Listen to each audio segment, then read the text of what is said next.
एक बार की बात है। कई सालों पहले नगर खजूरा नाम का एक गांव हुआ करता था।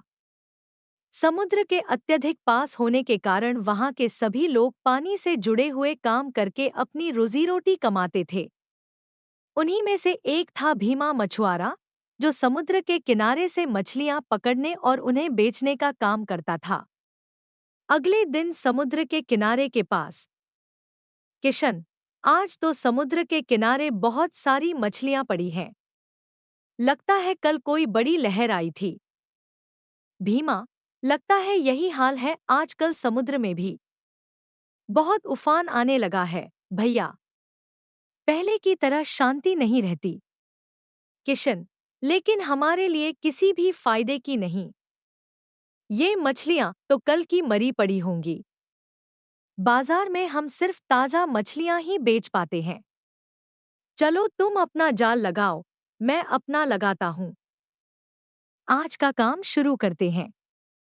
भीमा और किशन दोनों बचपन से ही एक साथ रहते थे। वे एक दूसरे के अच्छे पड़ोसी और दोस्त थे। अब जैसे ही वे दोनों अपने दिन का काम खत्म करके घर लौट रहे थे, रास्ते में कुछ लोग हंसते हुए महेंद्र से कहते हैं। पहला आदमी, अरे भीमा, तुम काम करके इतनी रात को जा रहे हो। ना तो तुम्हारे कोई औलाद है और ना किसी प्रकार का कोई खर्चा, फिर रात दिन इतना क्यों मेहनत करते हो काम के पीछे? दूसरा आदमी, हाँ हाँ, हमें देखो, कितना भी कमा ले, लेकिन परिवार के खर्चे पूरे नहीं होते। लेकिन संतान होने में सुख तो है। भीमा की शादी को 10 साल हो चुके थे, लेकिन उसे अभी तक कोई औलाद नहीं थी। गांव वालों की ऐसी बातें सुनकर भीमा को बहुत बुरा लगता था, लेकिन फिर भी वह चुप्पी साधे रहता है। तभी किशन गुस्से से बोल पड़ता है। किशन, तो इसमें हंसने वाली कौन सी बात है? यह तो भगवान की देन है। अभी नहीं है तो क्या हुआ? संतान भी हो जाएगी। लेकिन फिर तुम लोग किसे ताना मारोगे? पहला आदमी, अरे, हम तो बस इतना कह रहे थे कि अब बुढ़ापा आ चुका है। इतना तो कमाई कर ही लिए होंगे भीमा भैया कि बाकी का जीवन सुकून से कट जाए। आजकल तो किसी को सलाह देने का ज़माना ही नहीं रहा।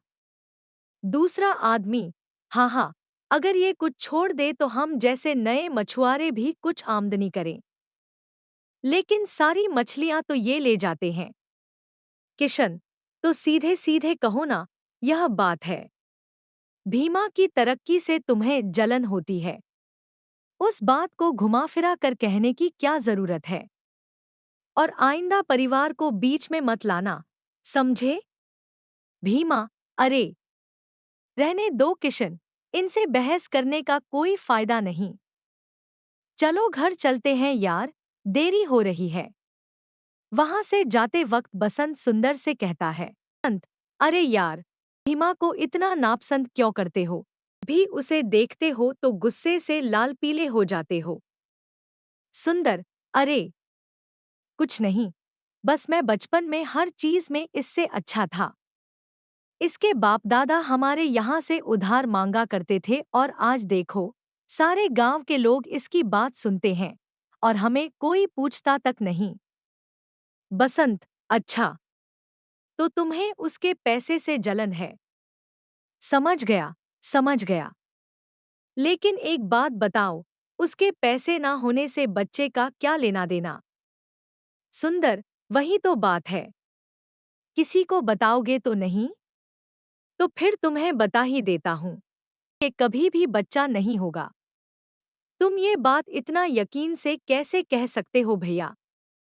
क्योंकि मैंने ही एक तांत्रिक से विद्या पढ़ाई है कि उन्हें कभी बच्चा नहीं होगा।